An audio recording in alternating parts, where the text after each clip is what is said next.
Hey, what is going on, everybody? And Merry early Christmas. We're getting really close. Today is the 12/23 of 2021. Closing in on Christmas Eve tomorrow. I hope everybody's ready to go. Had an opportunity today to spend some time with my kids. Got all my family together.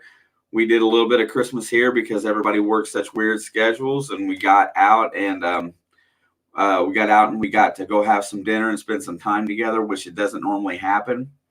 I'm going to spend just a quick few minutes in here and chat today because there's so much that we've got going on today that I don't want to take away from that. But I saw Miss Nancy for Ambient Girls in here. I haven't seen her in a hot minute. A lot of the regulars, BC Treasure Trails, Other Side of the Boat, Willie's in here. Detect, Dig, and Smile, Plugs for Days. Nathan Perez is in here, Fat Magnet Guy. We got a whole big crew coming in here today, and I will acknowledge some comments on the way through. But as you know, going forward, we're going to have probably a total of 3 to 4 giveaways today before we get into the grand prize today, which is going to be the magnet from Kratos Magnetics, 1,200-pound double-sided magnet, which is absolutely stellar, and I'm very happy that they donated that for today. Green Mountain Belly Detecting, what's up, Brad, my hero? Love you guys. But anyway, so I couldn't think of anybody better, and I've been after DK for a hot minute, so we've been really trying to work out the time, and his schedule normally conflicts with this one because he does his own thing on Thursday night, so it never really worked out for us. But I couldn't have thought of anybody more solid to bring in, basically, to this community-based stream, because this stream here is about everybody getting to learn about everybody else and finding out who's in here and promoting collaboration hunts, getting to know one another and making friends, because that's what we all seem to do. That's where it all seems to, come together. So many good people in here to hang out with. Everybody I've met out of this group is fantastic. But you know what? DK goes about this in a whole different light.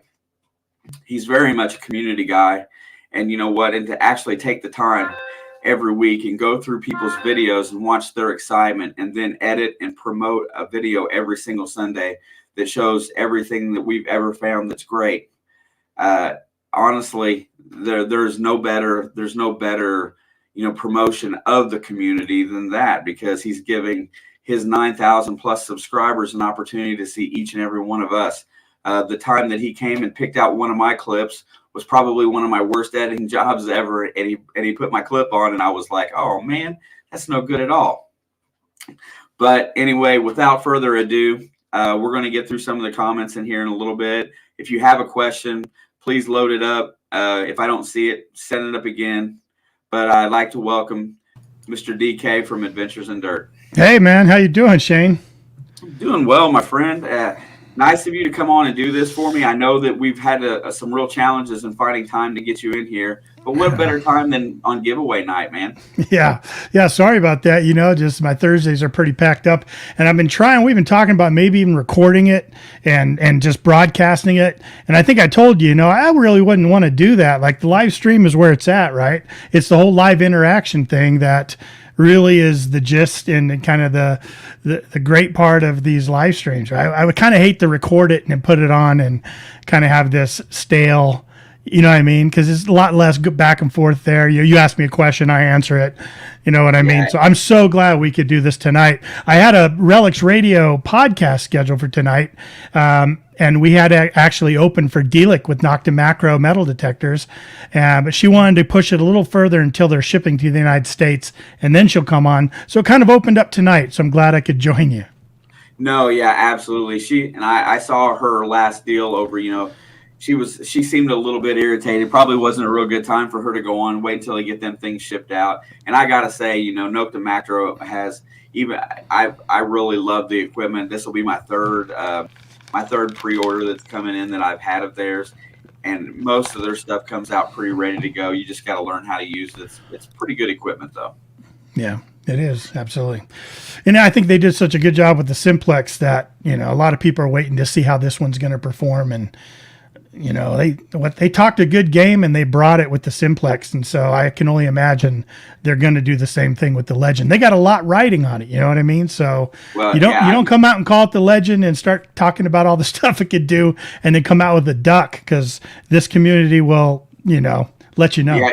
Yeah, they'll hammer you, because I felt, I was like, man, that's awful bold coming out and basically calling out minelab for minelab's piece of equipment, and it's proven and an excellent piece of gear. So the good part about that is that I will be side by side every step of the way with an Equinox, because that's who the guys I hunt with, they both use it. So we'll be doing comparatives when I get mine. It'll be a ton of fun. Yeah, I have to apologize about my cameras here, but the chat's over here, so you're going to see me glancing. It's okay. I got screen here and a screen here, and I've got another one. I got two on one here, so I try to keep focused, but it's kind of tough. Anyway, by the way, once again, thank you for being here. It's an honor to have you on. I love your channel. Thanks, man. A lot of gratitude. One of the questions that I have about your show, though, is, first of all, how many videos a week do you go through to come up with your content? A lot. A lot. I used to a lot more when I first started than I did these days. I had to kind of refine that process. All right. As my personal, day job got more and more stressful, the amount of videos I'd watch became less and less, but I subscribed to almost 1,000 channels. And so usually what I do is, the week before, because it's the weekly dirt, not the yearly dirt, right? So I try to go a week back, and I just kind of scour through those videos. Sometimes I do that on a Thursday or Friday. And I got to hand it to my subscribers. There's an awful lot of you out there that are sending me tips and letting me know on Facebook and on YouTube and Instagram, even Messenger, all those places, email, saying, hey, did you see Shane's video this week? Oh my God, you got to check out Ohio River history. You know what I mean? And I was like, oh, I got to go check it out. And I'll look at it, and then, I'll put that one in my consideration. And that's the kind of whittle it down. My buddy Tony, my digging partner Tony with 528 Adventures, he watches a lot of videos too, and he sends me, suggestions all the time. But I'll kind of just go through and scour them, you know what I mean, and kind of look. I'm telling you, if you make YouTube videos out there, you've got to make attractive thumbnails. You've got to make compelling titles, because those are what catch my eye as a viewer. And those things make me then look in deeper to it and see if it's something interesting. Because it's not always about the best find, right? I know lately my channel's been all about gold, it seems like. But I want to find interesting channels, interesting editing, interesting finds. Because if you're a great storyteller, or you're a great videographer, great editor, you can make anything kind of look good and interesting if you do it in the right way, right? So sometimes I'll feature not so great finds, but told and shown in such a great way that I think my viewers would like to see it. Yeah. Absolutely. And we do that. We do that in here. The reason why the live stream has become so fun and repetitious is because, we have anywhere from 60 to 100 channels that come through here and frequent through here every week, maybe even more, that I don't really catch up on. And, and everybody's allowed to come in and talk about what they found and stuff. It's kind of in the same manner. And then we'll promote new channels. We'll promote people that are outstanding in the community and stuff like that. And we're really working towards this whole community based, because our niche and the YouTube community is so small. It's really not very big at all. So, loving one another and trying to help each other become better is what we've really gotten into. And the other thing that we're doing now, we're doing videos on Monday. We're calling it Monday Digs, and we all put out 9 or 10 videos every 15 minutes, so that everybody gets a chance to see other people's content, not so much what they're doing. So we like the community aspect of it. I never really caught your story. And I know you're in Colorado, but what was it that first attracted you to treasure hunting, whether it be as a child or a young adult? Yeah, my father was always a treasure hunter. If you could say that, right? I've told it on a couple other streams, but he was always the kind of guy who would bring stuff home from the dump, thinking that was going to be worth $1 million someday. Bottles, old books, and stuff, and trying to find those first editions. He always had me thinking about that, but I never really got into it until I moved here to Colorado, and then I started getting into gold prospecting when I moved here as a fun thing to do with my son. And then soon after I started doing that, I wanted to get a metal detector like a Gold Bug 2. I wanted a nugget shoot just for nuggets. I knew nothing about relic and coin and the whole community. I knew nothing about the metal detecting community. I wanted one to help me with gold prospecting. But they were really expensive. So I was like, eh. But my wife heard me. And one year for Christmas, she bought me a little cheap bounty hunter metal detector for Christmas, and that I was off and running. That first find, I was hooked. Yeah, that first find, and the first good find you get, and it's pretty much over. You're invested, and it doesn't, And once you get your purchase out of the way, and you get something that's adequate for what you're doing, then after that, then it starts paying for itself, because then your clad catches you up and stuff like that. Right. So your dad was kind of a kind of a junker guy that always looked for hidden treasures at the junkyard and stuff like that. Right. But all this comes together. When you talk about your first find, what was your first find that was something that in your mind was epic? What was the first real thing that, I know that the first time you find a coin, that's one thing, but when you find something truly epic, the level of hook then grows up. So what was that for you? It wasn't something so tremendous, I'll tell you. And actually, I've been doing a lot of genealogy research for about 8 years, and in talking with my oldest aunt that's about 94 years old, she told me that my grandfather used to metal detect. I had no idea. I just learned that a couple years ago. So maybe it was in my blood. I don't know. But yeah, Christmas, the day after Christmas, I put that detector together. I watched a video from the Hunter GT on how to run that thing. And I went out my backyard just to see if I could get a beep out of it. And the first find was a 1964 Canadian cent here in Colorado. I was like, yeah, a penny. I don't care. What's this Canadian cent? Second find was a 925 ring, a silver ring. And I knew that was kind of a big deal. And that was kind of the first, oh my gosh, you can actually find stuff that has a little bit of value here. And then when I started talking to my buddy Tony and like all this stuff, they're like, oh my God, a silver ring. That's what a lot of us look for. And that was my growth into the community. Like I didn't know anything, but to me, it was really cool that you could find that kind of stuff. And then like toy cars in my backyard, I just thought it was so cool. All that stuff would be under my feet, Yeah, it was there all this time. You never had any idea it was there, and now you're digging up your yard to find it all. Right. You talk about that transition, and then the next one that gets asked about next is, hey, when did you decide that, hey, I want to record this? I want to make videos. Was that Hunter GT? Did he kind of push you in that direction? Was he one of your first, channels that you really got into? How did that come about? Yeah, he was. I credit him for being my inspiration all the time. We just had him on the podcast here last Thursday. He's real humble about it, and, but he was, man, he's what introduced me to the community, to YouTube videos, to all that stuff. I just wanted a metal detector. I got this metal detector, was so excited to get out there and stuff, but I didn't know how to use it. And he had 2 metal detecting review and how-to videos that just within 30 minutes had me absolutely feeling like I could master that thing. All the features, everything, it all made sense to me, and I just started hitting it, But then he had forums. He had online forums that you could join and chat with other metal detectorists. And I just went in there with my hat in my hand. I was like, I'm brand new. Here I am, blah, blah, blah. And this guy, Tony from Colorado, was like, hey, man, we should get together and hook up and dig. I'm down south. I go, well, I'm up north. And so we did. We got together and dug first time and had a blast, hit it off.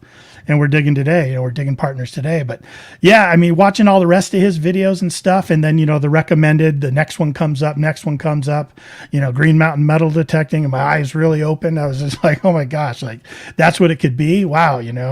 And I was always interested in audio visual growing up in high school. And after high school, I took some audio visual classes to learn how to edit like commercials and mock music videos and mock commercials and stuff. And I was really interested. I always thought I was going to make music videos, but yeah, so I was always interested in that. So when I saw that, I was like, I could probably try to do that.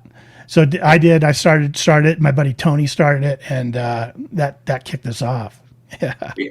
Well, so I think that's the next part about it is that the next part is that it's all well and good, but until you make that first connection with a person and go out and have somebody to share your finds with as you're finding them, that experience really, that kind of propels you in a whole new manner, because now it's, people are competitive by nature to begin with. So you're out there, who's going to get the best find today?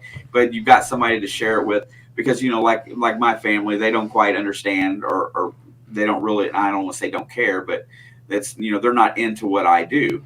Yeah. So therefore my digging partners, Nick and Kurt, it's all about, us being together. It's about spending time, with somebody else. And it's a great hobby, because at the same time, you're not bothering anybody else, and you're learning about history, you're learning about research, and you learn from each other. Yeah. I mean, and then when you created the channel, but where did the Weekly Dirt come from? I mean, what was that where did that whole idea pop up from? Beer. No, I'm kidding. Came from beer. No, I'm teasing. Hey, first of all, I just want to say hello to everyone in the chat. I see you guys rolling in here. Man, look at all the friends we've got coming in here. Like every single one of you guys, man, just are strong on my channel, and feel like I know you guys. You know what I mean? Oh, crazy. You hang out on streams, you get to know a lot of people. And you know what? I can say this about this community, that and most of the people that are in here tonight, I've had personal conversations with each and every one of them, and every one of them has spiked my interest about the hobby. Yeah. So yeah, the Weekly Dirt, I started this YouTube channel, and I've always been the kind of guy where I'm like, if I'm going to do something, I'm going to try and do it to the best of my ability, even if it's a hobby. Like I went to Napa Valley with my wife, came home from that and started making wine. Like I can do this and made wine, and now I make wine. And same with making cheese. I never knew how to make cheese. I just saw that you can make cheese at home. I didn't know that. So I started making cheese. And even dubstep, familiar with dubstep as a music genre? My kids were listening to it, and it's like this electronica music, And I was listening to that, and I was just like, that's not music, you know what I mean? And I was like, I could do that.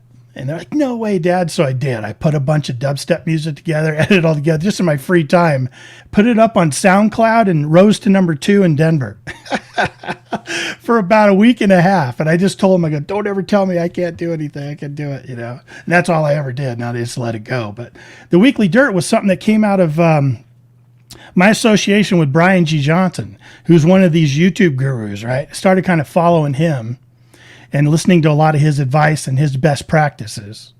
And I just kind of started chatting with him a little bit.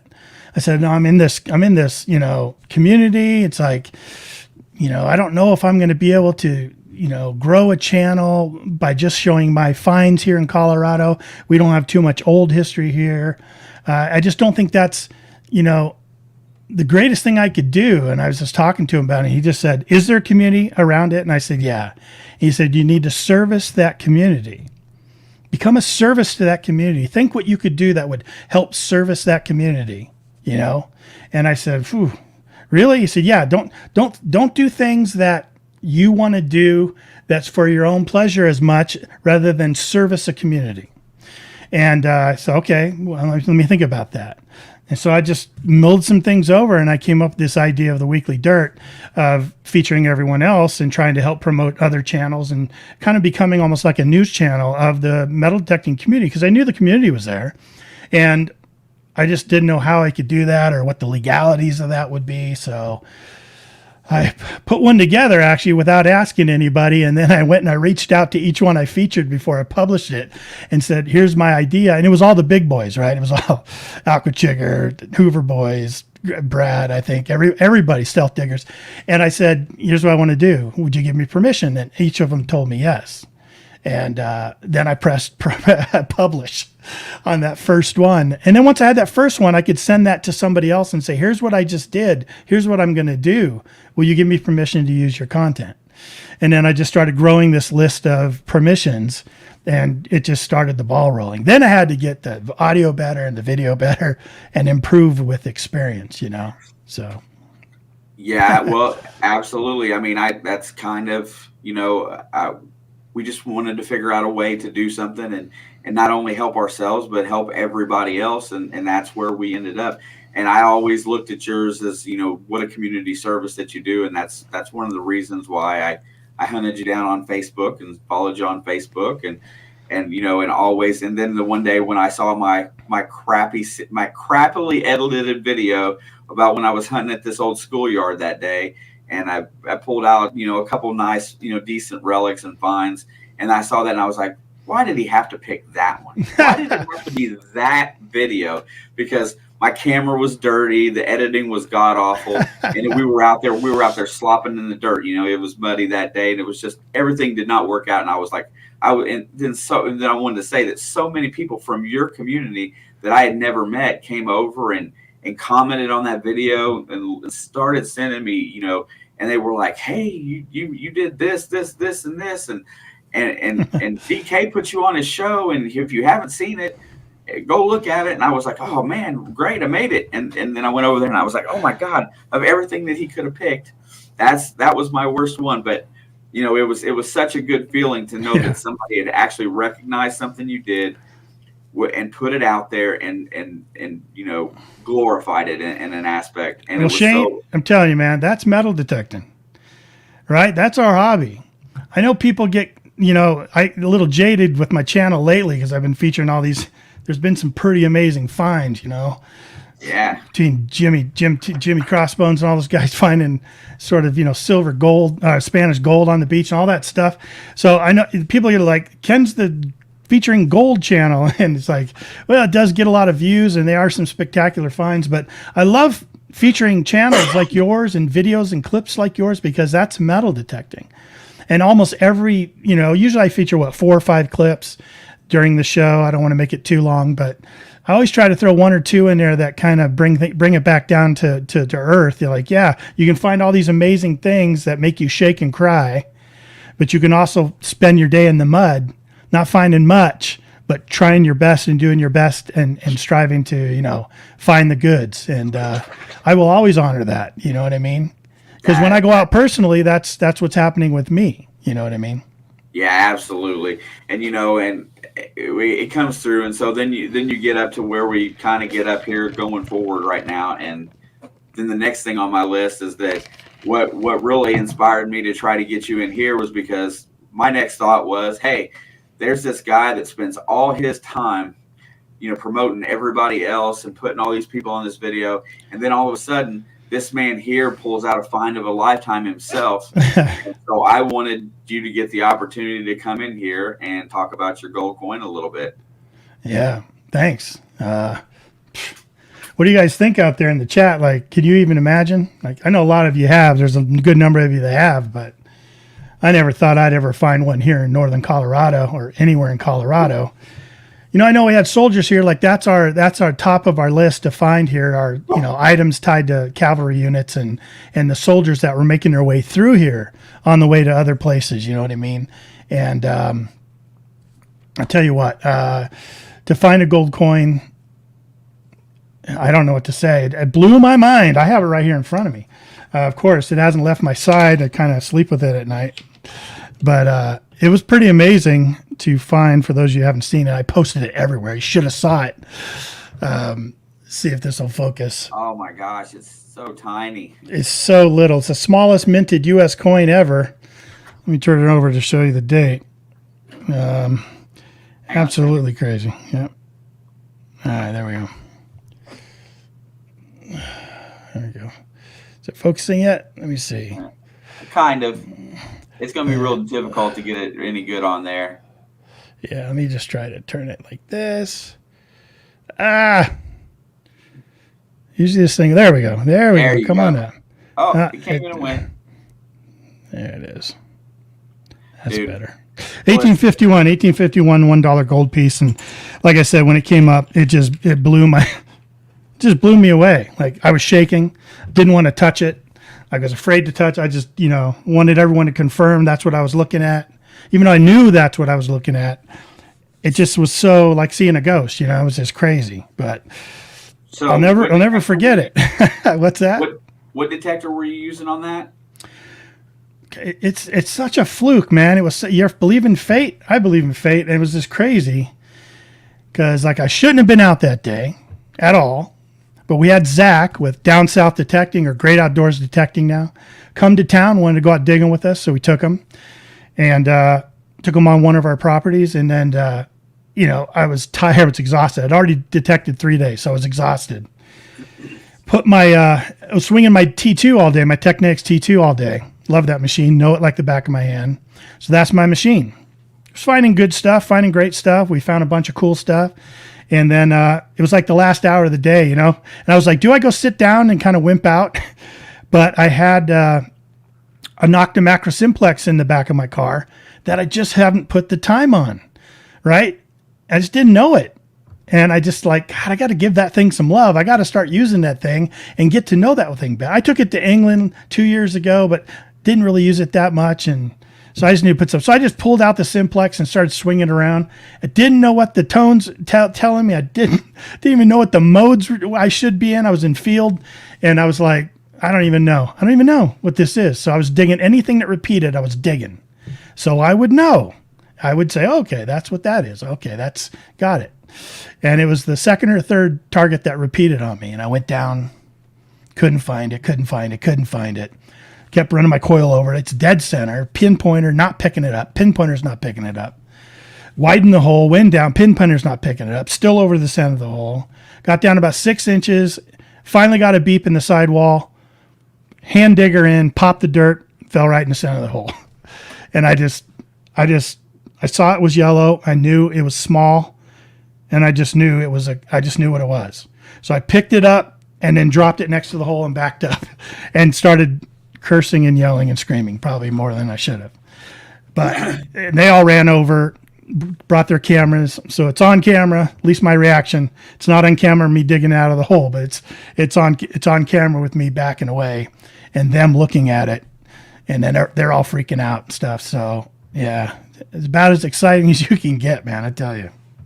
So you're saying that it was about 6 inches deep, and you were on the simplex. What kind of tone did that thing give off? Like a 31, 32? No, it was bounced between a 17 and a 22.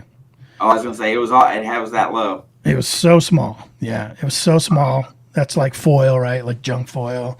The fact that it was bouncing, I shouldn't have dug it. If it was my T2, I wouldn't have dug that target because we weren't digging everything. We were still kind of looking for some great signals in there. So the fact that you were trying to learn the machine allowed you to dig that coin. And the fact that I probably shouldn't even been digging that day, like double whammy, other YouTuber visiting, I'm going to take him out, and then picked up that thing just trying to learn it.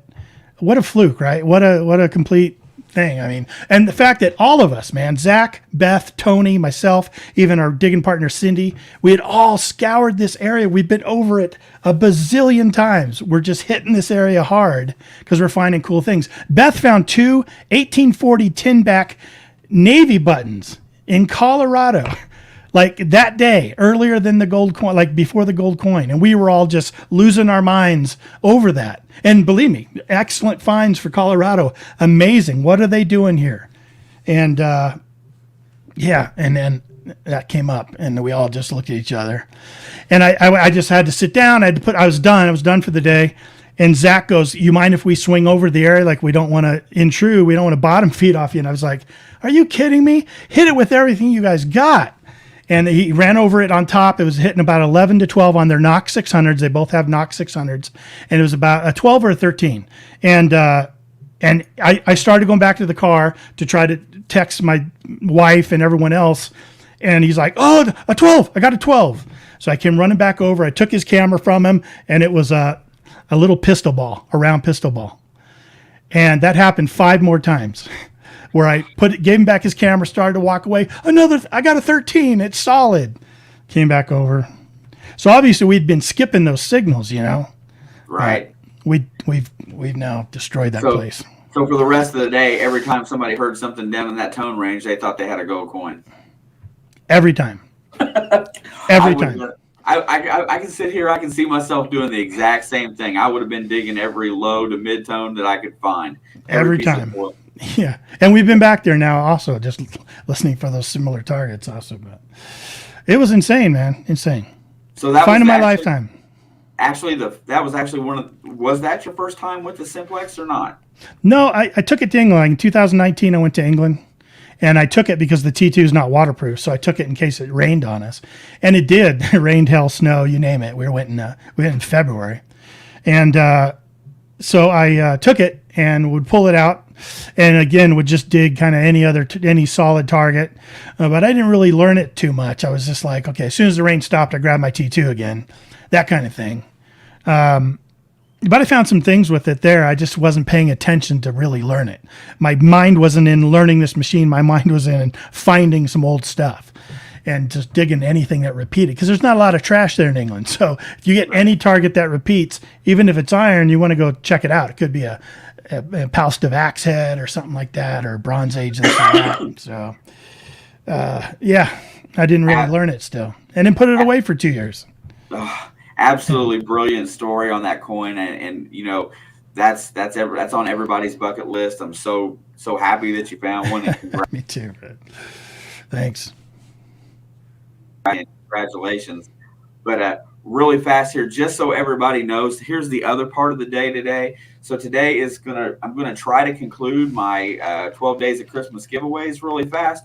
Also, so right now everybody that is in here that has commented in the chat. It looks like I'm going to do 1, 2, 3, and then the grand prize will be a race if I get it done in time. If not, I may do the race at a later time if I run late. Ken is offering up something off of his Teespring page, and we will be doing that at the top of the hour at 10 o'clock. So you can pick something from Adventures with Dirt.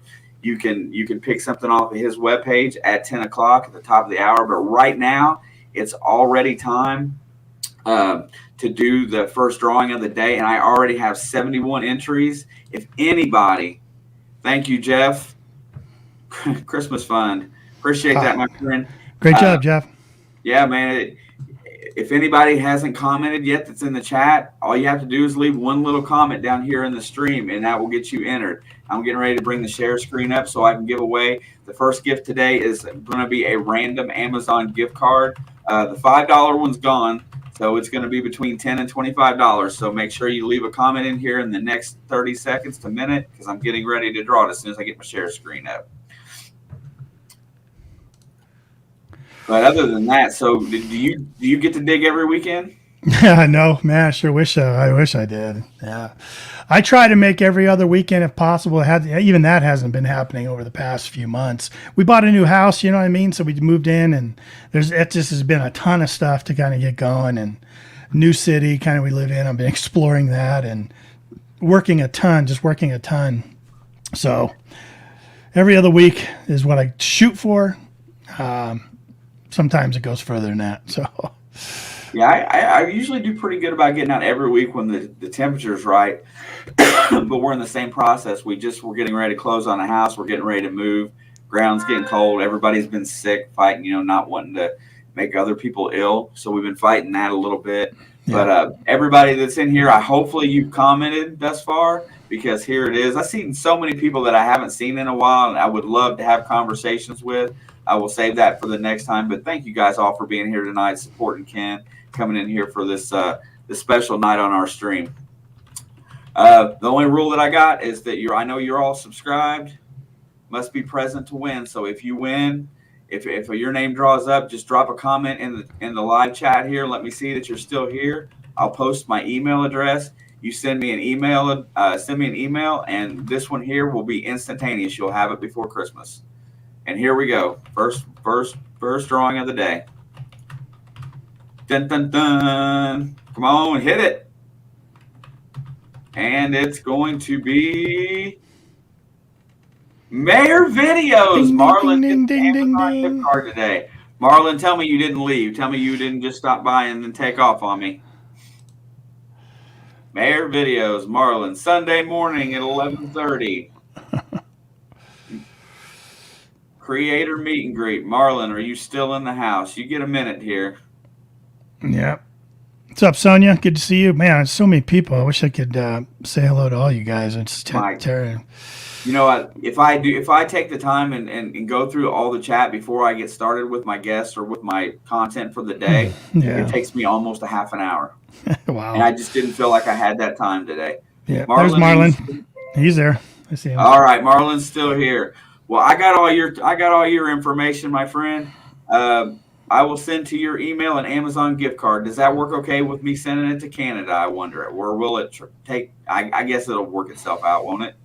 He moved to Russia, didn't he? You're in trouble, Shane. Well, if you move to Russia, Yeah. that's one thing. All right. Get out Well, the checkbook. congratulations, Marlon. Let me write your name down here really fast, and don't forget to check back. If I don't get to it today, I'll do a quick video that does the grand prize drawing for the magnet. But Mayor Videos is on the list. Gosh dang it.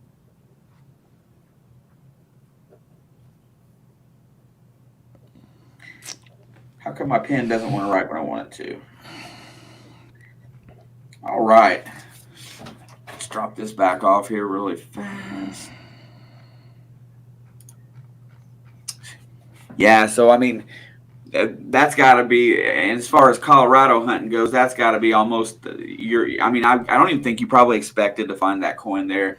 We don't find any coins. We barely find any coins at all. Like some IHPs, some V nickels. Like if we find a coin at a new site, at a new permission we get, we're just like, whoa. You know, we can go to parks and find coins. They don't go back to old private homes, permission yards and stuff. We can find some coins, silver coins and stuff. But out in the fields where we're hunting right now, looking for military relics and, you know, pioneer relics, if they didn't drop them, and if they dropped them, they got off their horse, they got off their wagon or whatever, and they found it. You know what I mean? And so for this soldier, probably was a soldier's pay to drop this. You know, it's just amazing to me. Yeah, absolutely. To be able to find that. So, you know, you mentioned before you took a trip to England. I know that's another thing that's on my bucket list. Who did you go with? How did that trip come about? And tell us about the process of getting there and how you set your trip up, a little bit about that, and then go into that just a little bit. Sure. I got a text one day from Plugmaster Ford. He said, hey, you want to go to England with 12 other YouTubers or 11 other YouTubers? And I was like, yeah, man, that sounds like a blast, and started feeling them out. And I just said yes right away. I knew I wanted to go to England, and we started setting it up. He had put together this trip with this group out of Colchester in England, from the Colchester Metal Detecting Club there. And yeah, they put this trip together where, you know, you pay a bunch of money and then you fly over there, and they pick you up and take you out to these amazing amazing permissions, and put you on some amazing historic areas that you could find some stuff.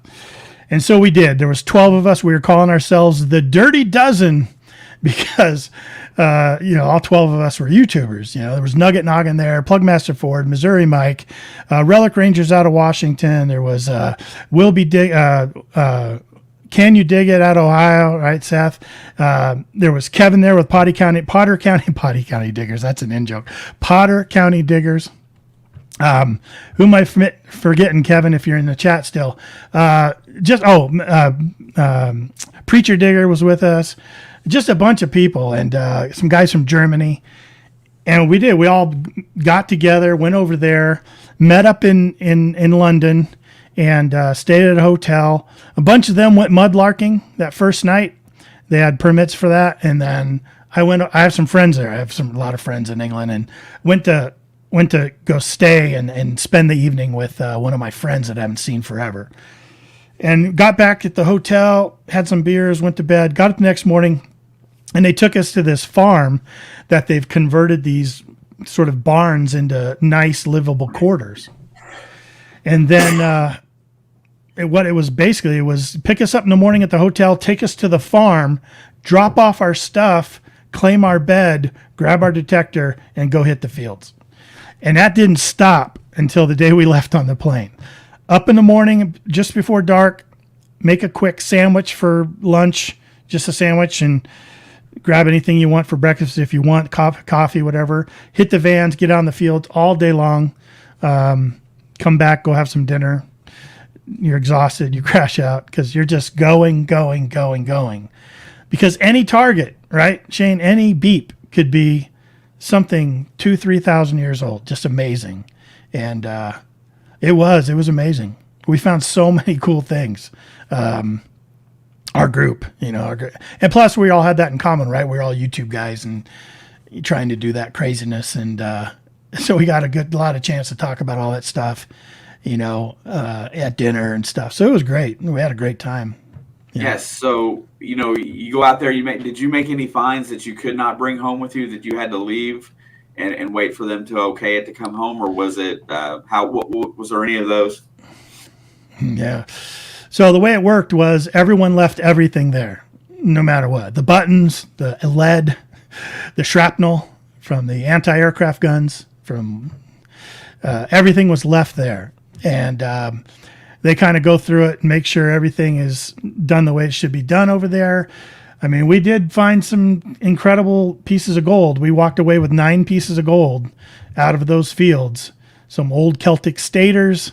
Missouri Mike found a hammered Roman gold coin. There was some gold earrings found, some gold cufflinks found. Like I said, 3 staters were found.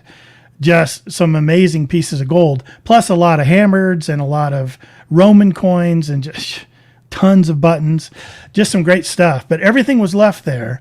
And the gold was sort of offered up and reported to the fines liaison officer over there, and they contacted the antiquities scheme, and they kind of have all that going on. And what they determined, luckily, is that everything we found was not anything so unique that a museum would want it. Like even the ancient gold and stuff we found was part of a previous hoard that they had already found, excavated, documented, have in a museum somewhere. So adding one more coin to that is not of interest to them. You know what I mean? But they still held on to it for quite a while. And all of us got all of our stuff back about a year later. It took about a year. Yeah. So we got all of our stuff back. Yeah.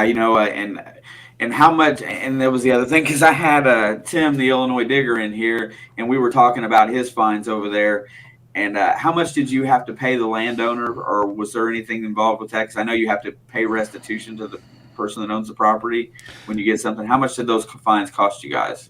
Yeah, we don't know as far as the non-gold items. We actually, I could even talk about the gold items because they got those back. But as far as the group we went with, they go out, and that's part of the service they offer you. That's why it's so worth the money, is they go out and they secure these. I'm in talking. I mean, I can't even. I don't even know if I can properly explain to you the type of land we were on and the amount of land we were on. Every piece of property was an old Roman settlement.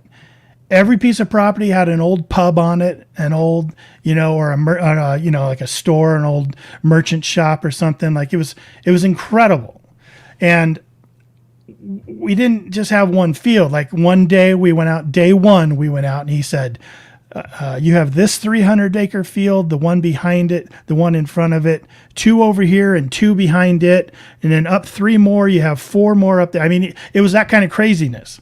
And here's what they find: a lot of Roman on this field. They find a ton of gold on this field. They find nothing but hammereds on this field. It was that kind of thing. And they pay those farmers for the permission to bring hunters onto that field. And they think about it, and they schedule it when they just rolled the field, so everything's plowed and rolled and turned and rolled, and everything's perfect. But they pay them out of our fees we pay to go on the trip. There's a certain amount that they collect that they pay the farmer. What that is, I don't know. That's that guy's business, right? If they would have kept something of ours and turned it into a museum, the museum would have had to buy it and pay a fair amount for the item. And then that's agreed upon ahead of time that gets split 50-50 between the finder and the landowner. So if you find something that's worth, 50,000 pounds, because that's what the museum will pay for it, then you get 25,000, the landowner gets 25,000, and that's pre-negotiated. And I'm sure the guy that's running I don't even think so. I don't think the guy that's running the thing gets anything out of that. But the landowners love it because this guy pays them a pretty good amount of money, because he's turning a tour after a tour after a tour after a tour. And you think, oh, well, the lands are hunted out. No, they turn those fields constantly. And that stuff, which used to be deep, is now up a little more shallow. and if you go on their website, it's just absolutely crazy What is that website? seeing the VAPs. It's Colchester Metal Detecting Holidays in England. Colchester Metal Detecting Holidays in England. I have to look that one up. It'll blow your mind. You'll be like, yeah, you got to be kidding me. Like, their whole website is just years and years and years of documentation and identification. Like Kevin found the ugliest but oldest find of the week, right? He found this thing that looked like a old corroded water spigot for turning a hose on and off, like a T handle. And I showed it to him, and he threw it in his junk pouch. And then we went back to the house, to the farms, and we have to lay all of our stuff out. And then the organizer comes through at the end of the day and kind of looks it over and says, "Oh yeah, this is that, and this is that, and this is that." And he goes, "Oh, do you know what that is?" And Kevin's like, "No, I don't know what that is." And he says, "That's a 1 BC, a 1 BC, Bronze Age sword Killian, what they call a sword Killian. It's basically the guard of a knife, and you could see the blade in amongst the handle, like it had been snapped off right at the thing. Didn't have a handle on it. It was just the guard with a bit of the blade in there, and we would have never known it." And they tell you when you go to England, don't throw anything away. Don't ever throw anything away, because it just could be something amazing like that. So he was holding something in his hand from 1 BC that now is probably one of his favorite finds. I guarantee it. Yeah, that's completely amazing. You know, you say you went with 12 different guys. You know, prior to that trip, how many of them guys had you hunted with, on the same field? None. So I had none. So this is the first time you go out with these 11 other guys and detect. You probably only knew from what you'd seen on YouTube or communicated through Facebook. Yep. I've talked to almost every one of them because I've featured most of them. You know what I mean? Kevin and I roomed together. We roomed with Nugget Noggin, actually. Michael, Kevin, and I roomed together in our own little tiny kind of apartment because they had kind of all these segregated things. So we got a chance to kind of talk real well and get to know each other real well and just chat about YouTube and Instagram and, digging in England, all kinds of stuff and just had a blast doing that. But getting to know all the other ones too. I mean, you really get to see their personalities off camera, you know what I mean? And that was one of my favorite parts is because you start giving each other the business. And Plugmaster Ford, man, he's a crack up. Like if you ever get a chance to go hunt with that guy or, make sure you go to all of them were just great, man. We had so much fun. Much fun. Everybody I've come across or met, metal detected with or whatnot. What did I do? Did I just lose you guys? Oh, what's this? Hold on a second. I just screwed myself up. There you are. Everybody that I've come across with, it's been the same type of experience. But, you get out there on that field and you've made 11 new friends. I'm sure that week will forever stand out in your mind as probably one of your highlights of your whole time metal detecting.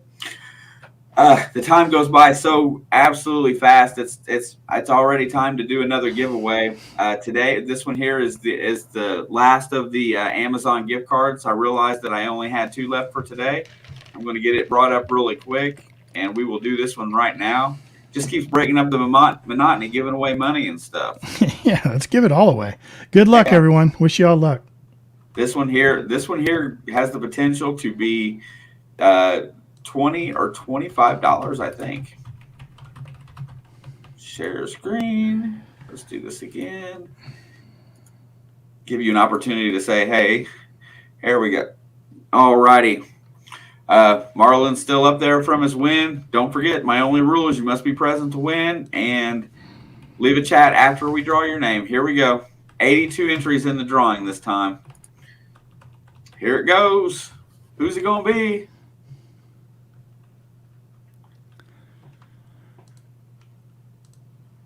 Oh, Zompocalypse, which is my good buddy Shanks.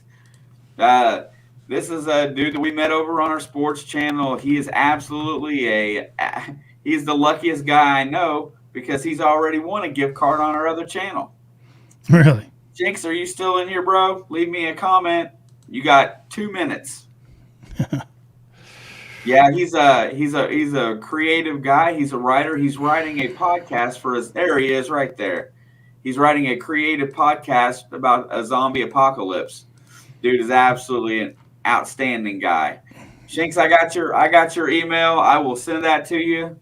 Thank you very much for coming in here and hanging out with me tonight. I truly appreciate it. Everybody else in here likes to meet new people, so congratulations on the win. Let me get back to Mr. Ken here, and we'll get on with the show a little bit. Everybody, at the top of the hour, which is in 10 minutes, Ken will be giving away an item off of his Teespring page. So that ought to be something special. You guys will all have an opportunity to win that. And don't forget, if you win any drawing in here, you are in the grand prize drawing, which I don't think I'm going to make it today. I'll make a video for it and run a race for it and record it, and you guys can see it like that. But congratulations, Shanks. I appreciate you, my friend. Yeah. So, sorry, man. I tend to ramble. You get me going. I can just talk. No, dude, it's good stuff. You know what? I was telling myself that when I sat down and came up with my list of ideas for what we would talk about, I knew that right then and there that there would not be enough time in the hour and 15, hour and a half that we would have to get it all done.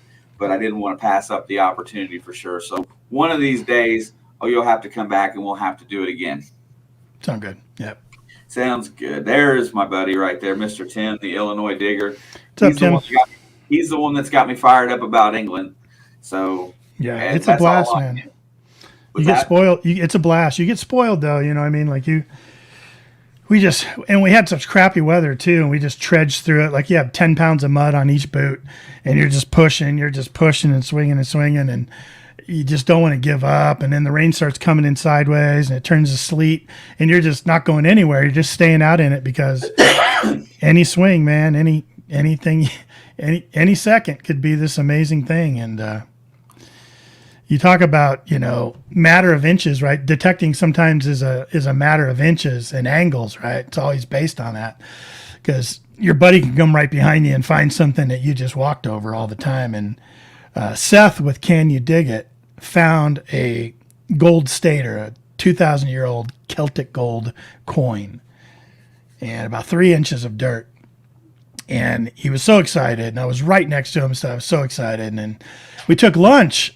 And Kevin and I kind of looked at each other and said, if he doesn't go back to that area after lunch, if he does, we're just going to let him have it. But if he doesn't go back there, we should go over there and swing a little more, and he didn't. He didn't go back to that area. And so that we're not the only ones that had that idea. There's about 6 of us that went over there, and we're swinging up and down that whole area. Didn't get anything. And pretty soon he wandered back over to join our group. And pretty soon I was about 10 feet from him, and he's like, wow, another one. Found a second one. And I was the first one on the scene. I walked over, you got to be kidding me. He's like, look. And I just couldn't believe it. He found another one after we all scoured that area. And then he says, Ken, he goes, I'm going to erase it because I don't want people getting all pissed off, but look where it was. And the hole he dug it out of was in somebody's boot depression. Oh, so they stepped on it. Real fresh boot depression because the fields are all wet and muddy. Somebody had just walked right over it and stepped on it in that same location. So either just missed it on the Z pattern they were swinging, or swing too fast, or just ignored the signal thinking, that sounds like trash, or too faint, or too choppy, those iffy signals. And yeah, I was like, oh man, that's it. Because he didn't want people like lining up their boots and go, it was me, oh shoot. So, yeah, I have a tendency, especially not so much in the farm field, because in the farm field I'm looking for an iron patch or just signs of life. But when I'm in a yard or something like that, I'm swinging very slow. Well, I'm not swinging slow, but I'm walking very slow, because I don't want to miss anything, because you never can tell when a permission is going to go away or when you're going to be able to go back. Yeah. So that's the other thing. You try to make sure you get as much as humanly possible. Yeah, but when you have 4 different 300-acre fields at your fingertips, I think a lot of people got carried away with that, and there's like, oh my gosh, there's so much land to cover. I'm just going to go with about the fastest swing speed I can and but you just have to, you're right, you just have to slow down and just take it slow and listen to every little squeak.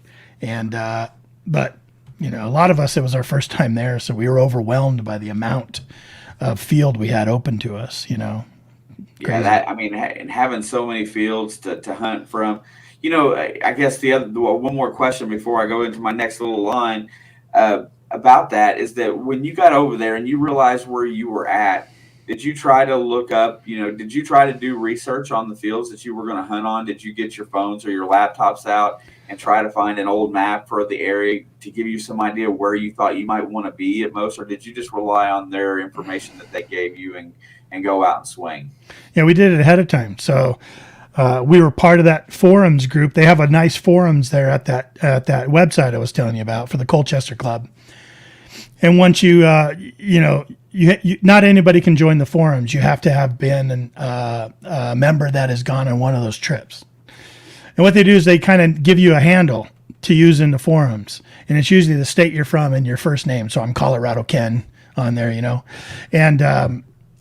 And so we started right before the trip. Everyone started chatting about it.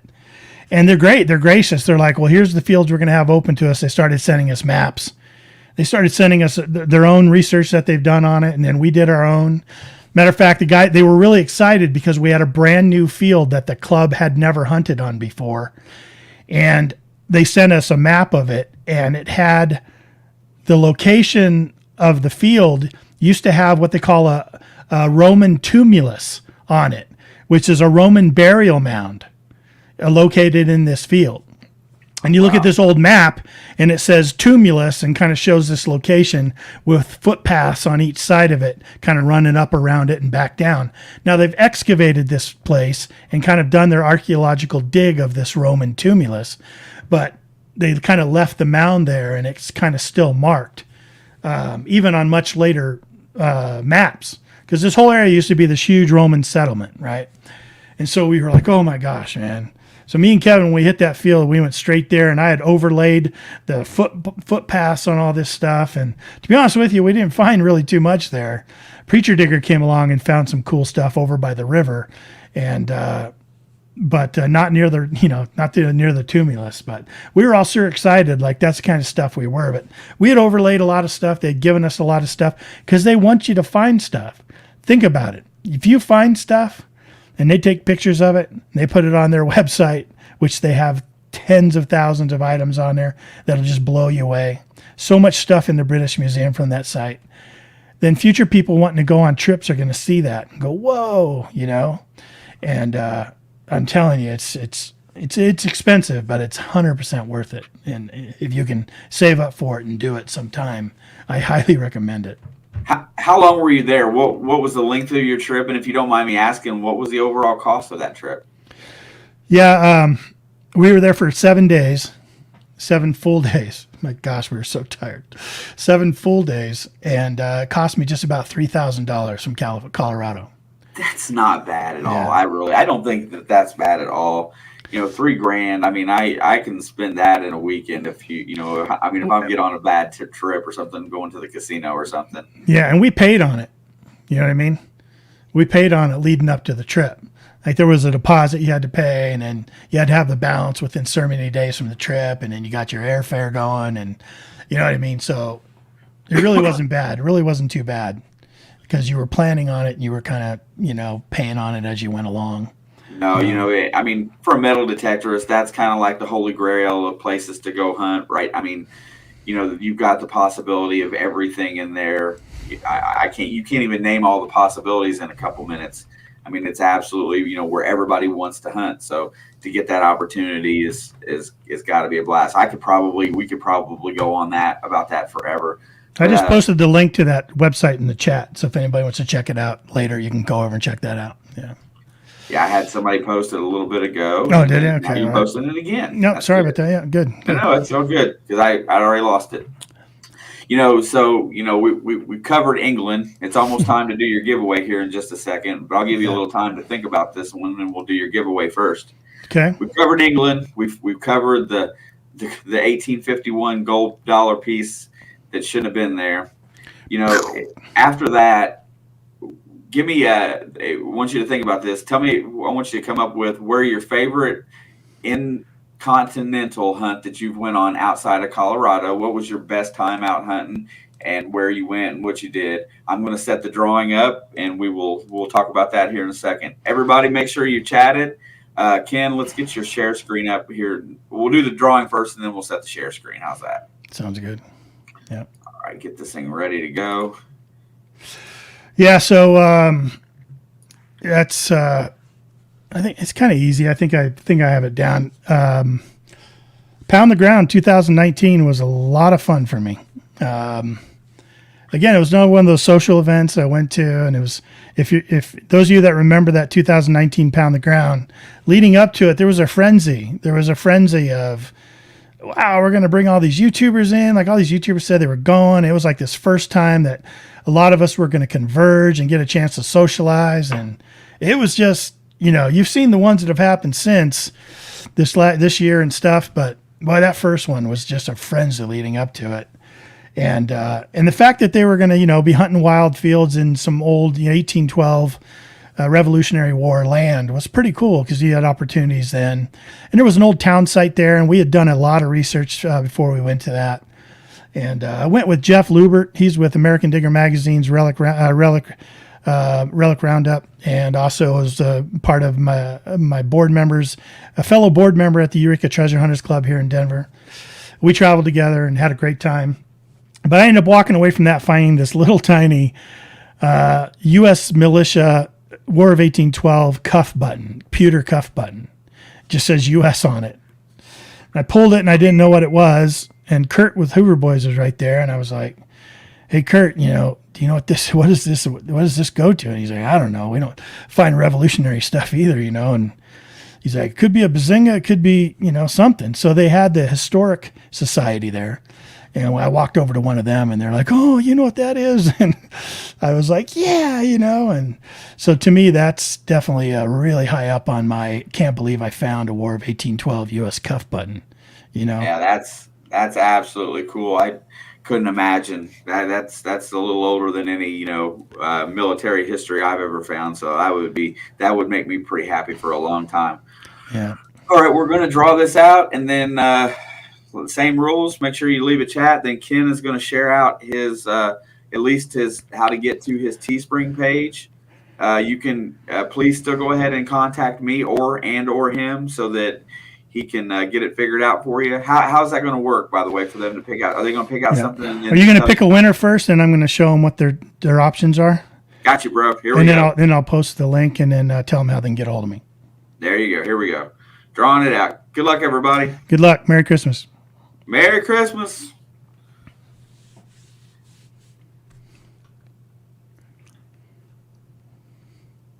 $717 detector. Right on, man. What's up, Mr. Orlando? I know you're still here. Please comment in the chat.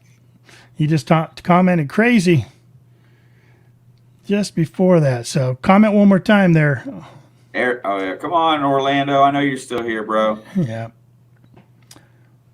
Talk about a nice young guy with a new channel. He's doing awesome. Yeah, I just featured him a couple of weeks ago. Yeah. I know you're still there. He is right there. All right. Got him. Cool. Let me just copy this link. All right, Orlando, check out in the link. I'm going to check out in the chat. I'm going to post this link, but I'm also going to share my screen and show you what's up there. You can get your choice anything on this. Anything on this page. Let me share screen.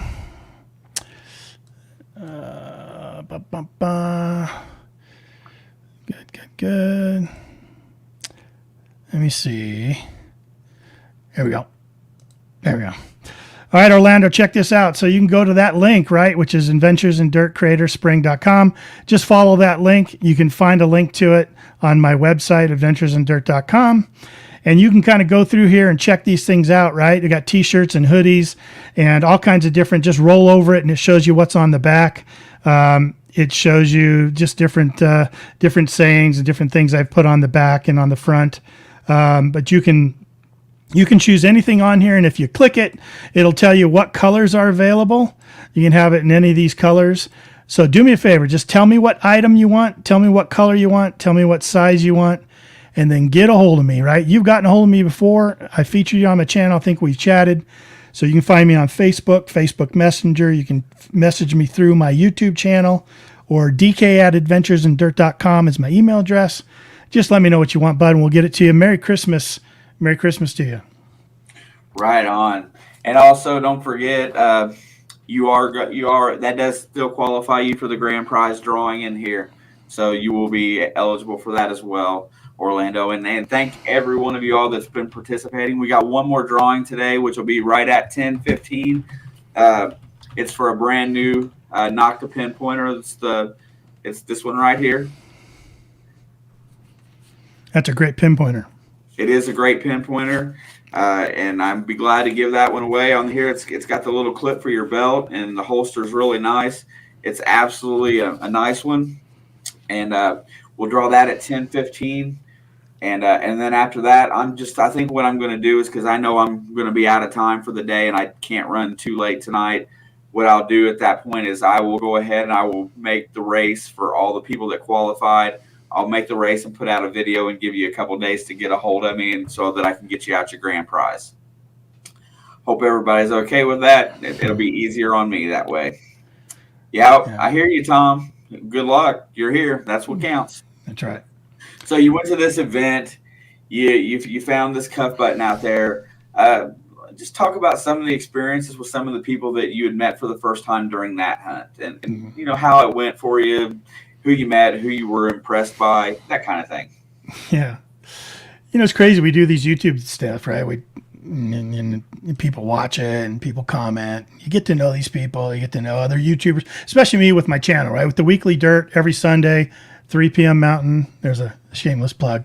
But, yeah, you kind of get to know these people. You know, they chat back and forth. They ask for permission. Hey, can I feature you? And this and that. And then that leads into the community. You start just chatting with them, right? So this led into the 2019 Pound the Ground.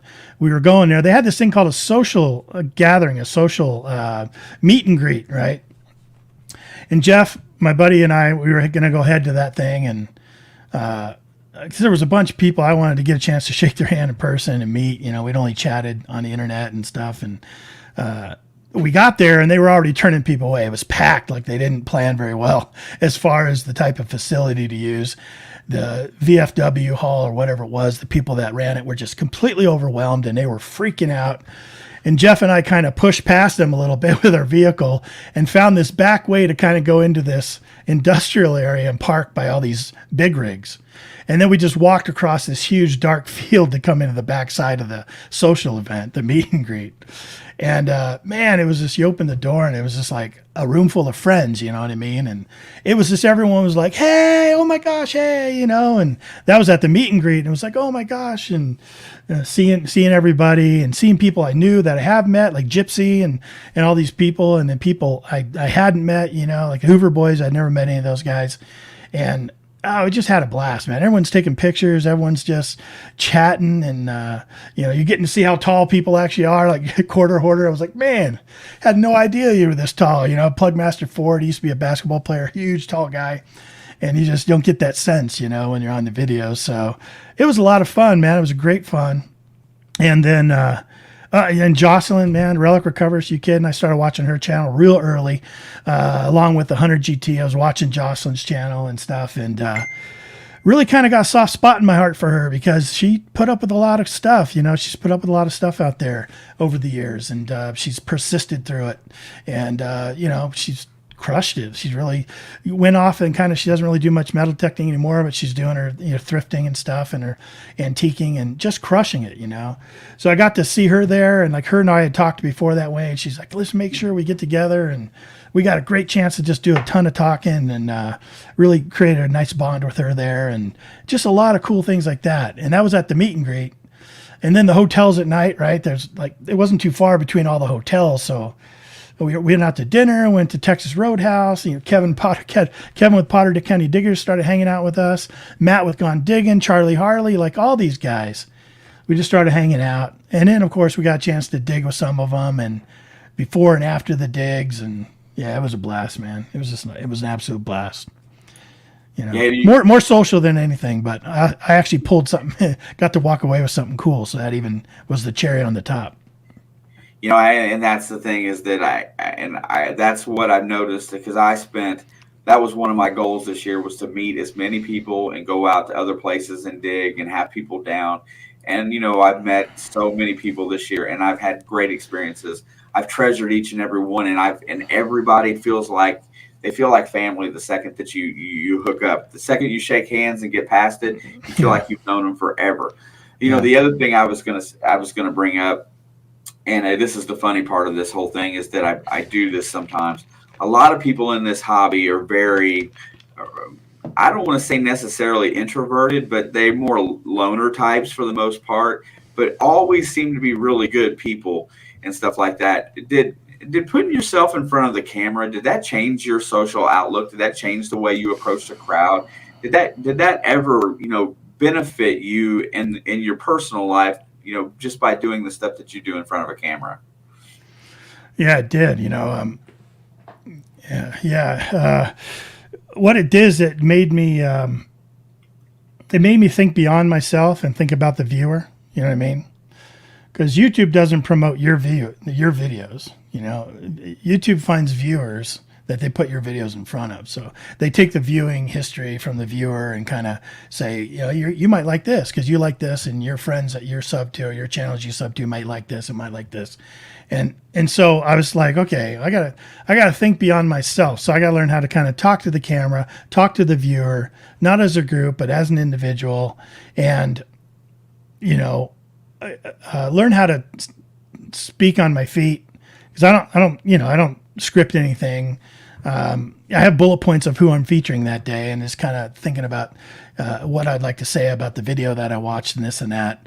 And I also like trying to keep it concise and stuff, but it's filtered over into my professional life. I'm a project manager in the construction industry, and I've got to do, well, I'll tell you, and I don't know this to be true, but I have a gut feeling that's true. So I'm just a project manager in my company, right? But over the past couple of years, they've asked me to start doing training people on certain aspects of my job and on legal aspects.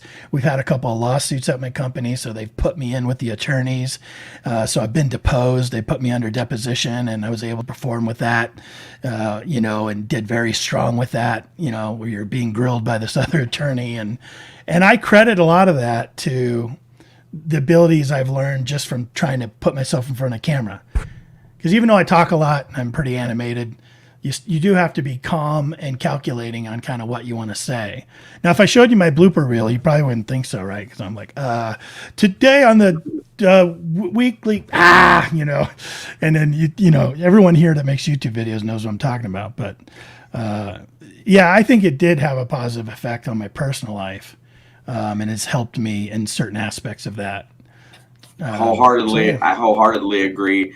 I'm until you get to know me, I'm kind of one of those people that's very reluctant to strike up a conversation, yada, yada, yada, so on and so forth. And the same thing was true. And Marlon from Mayor Videos is the one that got me to turn the camera around. Usually I was behind it. Now I put myself in front of it.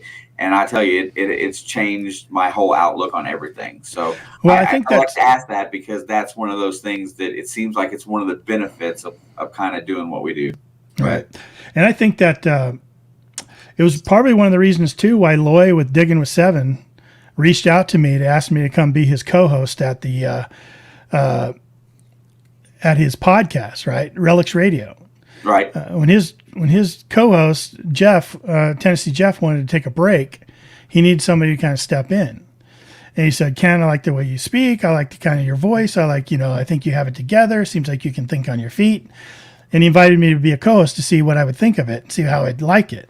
And that's been, a year and a half now? I've been this co-host and now host. When he takes a break to go do diving, I'm now the host of the show, and I've now brought my digging buddy Tony and my buddy Jeff on sometimes with me to co-host that. And to me, that was like, oh, how am I going to do a podcast? Because really, there's no bullet points or anything. It's truly off the cuff. And I think that leading up to that, putting myself on camera had led me into having some skills to be able to tackle that. And at first it was kind of like, whoa, what do I talk about and stuff? And now I've gotten to the point where I've calmed down and I can talk more fluently and clearly and talk to our guests more engagingly, I think it was. So, that's even helping me further. Now, making myself do these podcasts is even helping me even more.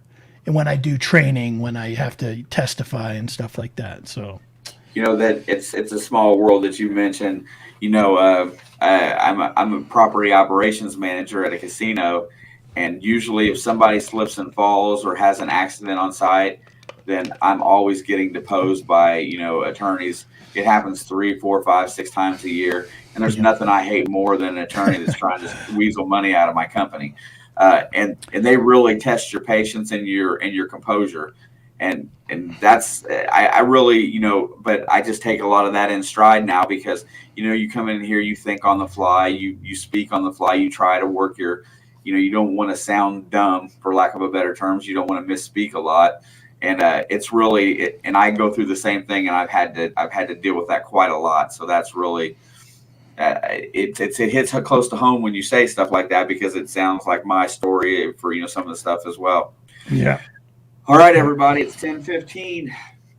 That means that we are to the last preliminary giveaway for the 12 days of Christmas, and it is going to be the nokta pinpointer.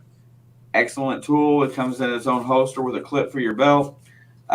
It comes with a battery. It's one of those Varta batteries that Nokta is so proud of, and they use with I got with my Impact, and those things are great. So I don't know how long it's going to last, but it's a good thing. I'm going to bring up the screen here. We're going to share this out one more time.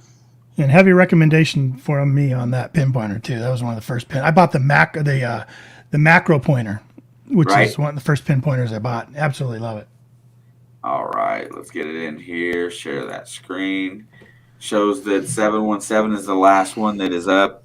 And also, everybody that's in here tonight, thank you guys so much for coming in here, listening to Ken's stories and supporting the show. I truly appreciate and love you all. It's nice. I've got to see some names tonight, and that's probably due to the popular nature of my guests that I haven't seen in a minute. But I've missed some of y'all. Wish we'd had some time to have some conversation today. But we got so much packed in here that tonight was aimed to be special, and it's been one of my favorite shows that I've done so far. So I'm going to go ahead and roll this thing off here for the last one, and then finish out the night with Mr. Ken here. Good luck, everybody. Good luck.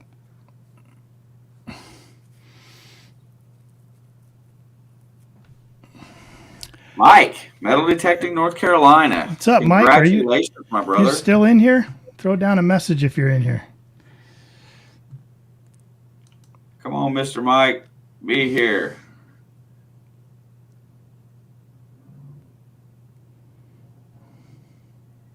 It's like that cone of silence for that minute where you're waiting for somebody to leave a chat and just keep staring at the next one coming up. Metal Detecting North Carolina. Come on, Mike. They're usually still here, so come on. Don't be the first one that's not. There he is. Right ding, there. Ding, ding. Excellent. Congratulations, Mike. Mike, I don't know if I have your address because I don't remember if I've sent you anything. I know you've sent me something. Here is my email address. If not, dun, dun, dun. Let me get that out there really quick. Oh, what is that? Oh my gosh, I got so many things saved in this StreamYard for everything that I go through in here. I bet. You would be, if you haven't used it, StreamYard's excellent. Yeah, I have. I've used it. All right, there's my email. It is skirvinlewis@gmail.com. Please don't call me Lewis. That was my father. That's my father's name. Oh, I see. I got to stop that. Yeah, I got you, Sonia. Let's stop that. There we go. Mike, send me an email with your address just to make sure that I have it. I think I do, but go ahead and send it over. And then I will make sure that all of these, I've got a few things left to send out from the last one we did, which was, I guess it was Monday. And then every bit one of those will go out the first of next week. Mark with Ram Detecting wanted me to talk about or throw up the local hot sauce here. Him and I have been talking about. I've been trying to get him out a couple bottles for so long now, and I keep telling him I'm going to do it, and I just don't get it done. So I apologize, Mark. But yeah, this is called the Extinction Ghost Pepper Sauce. Let me see if I can get that thing in focus. Extinction Ghost Pepper Sauce. It's funny. The guy that makes this is a good friend of mine. We're actually on a competition barbecue team together, and he makes all kinds of different sauces and rubs. He makes some really great tasting hot sauces, habanero sauces, jalapeno sauces, just some amazing stuff. And I was on his research team. So every time he'd make a new sauce, he'd test it out on me. And he goes, I want to make a stupid, silly, stupid hot one. A novelty sauce. Nothing you're going to like to eat so much, but it's going to just burn the heck out of you. And so he started developing this sauce and stuff. And this is what it came out of it. Extinction ghost pepper sauce. So it's actually not bad. Actually, it's great on breakfast burritos and on eggs. But it's hot. It's hot. No question about it. I understand you guys like that stuff. I used to do too. And then I've kind of became acclimated to it. Now it just tears me up. So definitely need to get him out, son. Shane, if you'd like me to get you out some, I'll get you out some. Just let me know. Yeah. And I'll do it on Mark and Swifty's live stream. I'll test it with him if you send me one. Gladly. Yeah. I tell you that, but I've been telling Mark for how many months now? I've been trying to get that out to you. It's sitting in the box. I just need to package the darn thing up and get it out. So my apologies, but we'll get it done. I'll get it out to you. So I've only got a few more little things for you today. Yeah. But like I said, I'm going to close her down within probably the next 8 to 10 minutes. Okay. Thank you, Mike. I appreciate that. But what I was going to ask you is that I really like your studio setup. What camera do you broadcast with, and how do you give me just a basic setup for your webcam, and then after that, talk a little bit about when you use the camera in the field. Yeah.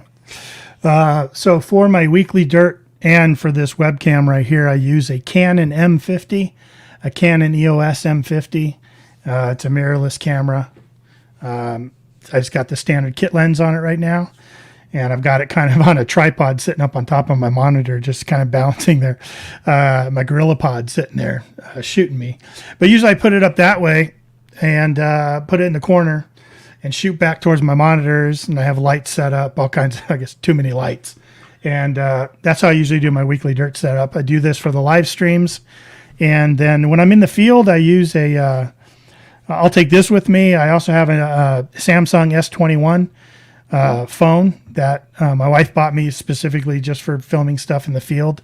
Like I have a company phone. It's my personal phone. It's an Apple for my work and for cell phone. But I have this, now I have this S21 that's just got an amazing camera on it. And I use that in the field to shoot. But I'll tell you what, the past few times, because I'm getting out so seldomly, I don't take the time to film myself. You know what I mean? I'm like, or I might take a few shots and then I'm like, I'm just going to leave it put away. I'm just going to keep digging. So it's been a long time since I've released a personal digging video. Right. But we'll get to it. Hey, Sean, thank you for the $10 super chat. I know you're driving, but thank you very much. I appreciate you, my friend. Brockton Magnet Fisher, y'all. Then the other thing is that, on your weekly dirt, your audio sounds really good. Tell me a little bit about your microphone. Sure. So I use the same setup I use for the podcast. Well, actually, it depends. So my weekly dirt actually is shot using it's called a Movo MV1 wireless lapel mic, wireless lavalier mic. So the transmitter goes on my lapel and the receiver goes on my camera on my M50. And I can get up to, 30 yards with that or whatever.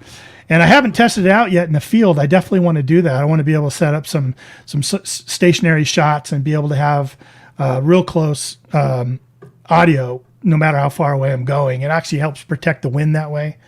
But that's the way the weekly dirt's done mostly. Tonight I'm using my podcast setup, which this is a Shure SM58, I think it's called, boom arm, and then I'm running it through a big Behringer mixer board.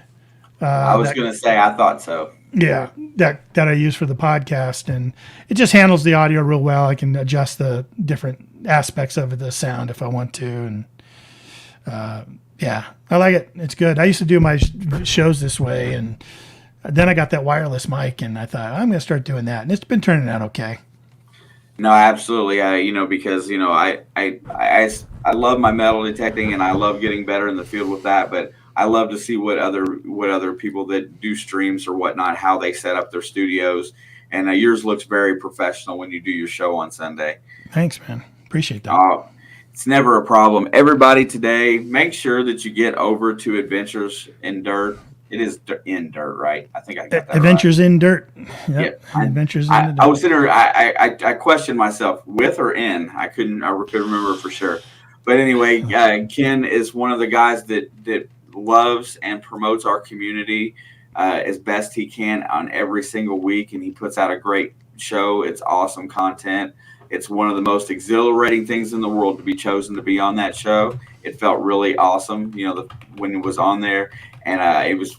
This has been one of my bucket list guests that I've been waiting for. That's awesome. And finally, we worked out the time to get her in, and I've got a ton more. I could probably go for 2 hours today. Yeah. Hey, I'll tell you what. For those of you listening out there, before you tune out tonight, do me a favor. If you don't think I know about you, and if I've never featured your channel, do me a favor. I can't promise you I'm going to feature your channel, but make sure you reach out to me. Send me a message. You can get a hold of me so many different ways. Facebook, Instagram. There's a link on the About Me on the YouTube channel. Get a hold of me and just say, hey, man, I want you to check out my channel. Hey, I think you're subbed to me, but I don't think I've ever been on your show. Just do that to make sure that I am aware of you. And I promise you I'll give you a look and keep watching you and stuff. And you just keep putting out great content.